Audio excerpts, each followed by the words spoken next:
اللي هنحكيه دلوقتي ده مش إشاعة ولا قصة من بتوع القهاوي. دي شهادة من راجل كان هناك وشاف كل حاجة، بس محدش صدقه. القصة دي بدأت سنة 2012 في مستشفى حكومي قديم في محافظة المنيا.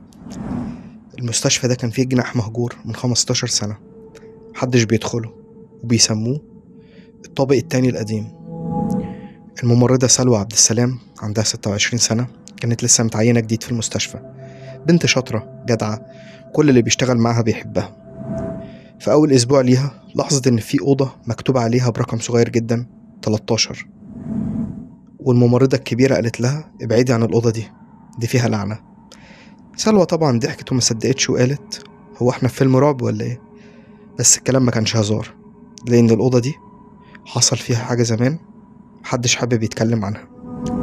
سنة 1997 اختفى دكتور اسمه محمود غنيم وهو جوه الأوضة دي رقم 13، وكان لسه مخلص شفت العمليات. دخل جوه وما طلعش تاني. دوروا عليه أيام، مفيش جثة، مفيش أثر، ولا حتى الكاميرات جابت حاجة، لأنها كانت بايظة وقتها. من ساعتها شمعوها بالشمع الأحمر والمفتاح اختفى. بس اللي حصل في 2012 كان أغرب. في يوم 18/5/2012 الساعة 2:30 بعد نص الليل حصل عطل في أجهزة الكهرباء، والدور اللي فيه الطابق المهجور بقى ضلمة. سلوى كانت في الدور ده لوحدها، ولما النور ولع لمحت باب الغرفة رقم 13 مفتوح شوية. استغربت، قربت منه، لقيت جواه نور خفيف وصوت جهاز رسم القلب شغال.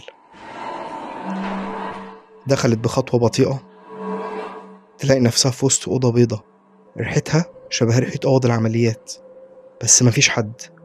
فجأة سمعت صوت وراها بيقول تأخرت يا سلوى. لما بصت لقيت دكتور لابس بلطو أبيض واقف، وشه باين عليه الإرهاق لكنه بيضحك. قالت له حضرتك مين؟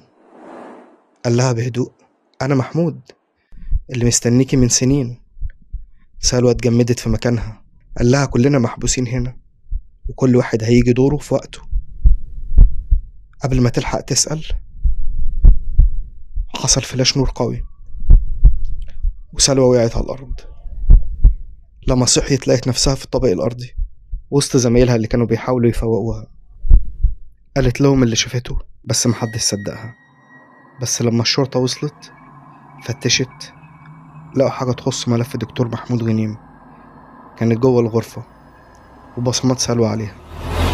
الأغرب من كده كاميرات المراقبة في الطابق المهجور اشتغلت لوحدها لأول مرة من 15 سنة وسجلت 6 دقايق بس. الفيديو مفهوش غير سلوى وهي داخلة وبعدين اختفت من الكادر فجأة. بعد أسبوع سلوى قدمت استقالتها واختفت تماما من على وجه الأرض. اللي عرفناه بعدها إن 3 ممرضات كمان دخلوا الأوضة دي واختفوا بنفس الطريقة، والمستشفى قررت تهد الدور كله وتحوله لمخزن. بس في 2023 في حد نزل صورة فيها أوضة شبه أوض العمليات وجنبها ملف طبي مكتوب عليه دكتور محمود غنيم 1997. لحد النهاردة محدش عارف الغرفة 13 كان فيها ايه وازاي ناس تختفي جواها، وهل سلوى فعلا كانت ضحية ولا جزء من اللغز. والمؤكد الوحيد ان اللي دخل الغرفة دي عمره ما رجع زي ما كان. لو عجبتك القصة اعمل لايك للفيديو واشترك في القناة عشان قصص زي دي كتير. سلام.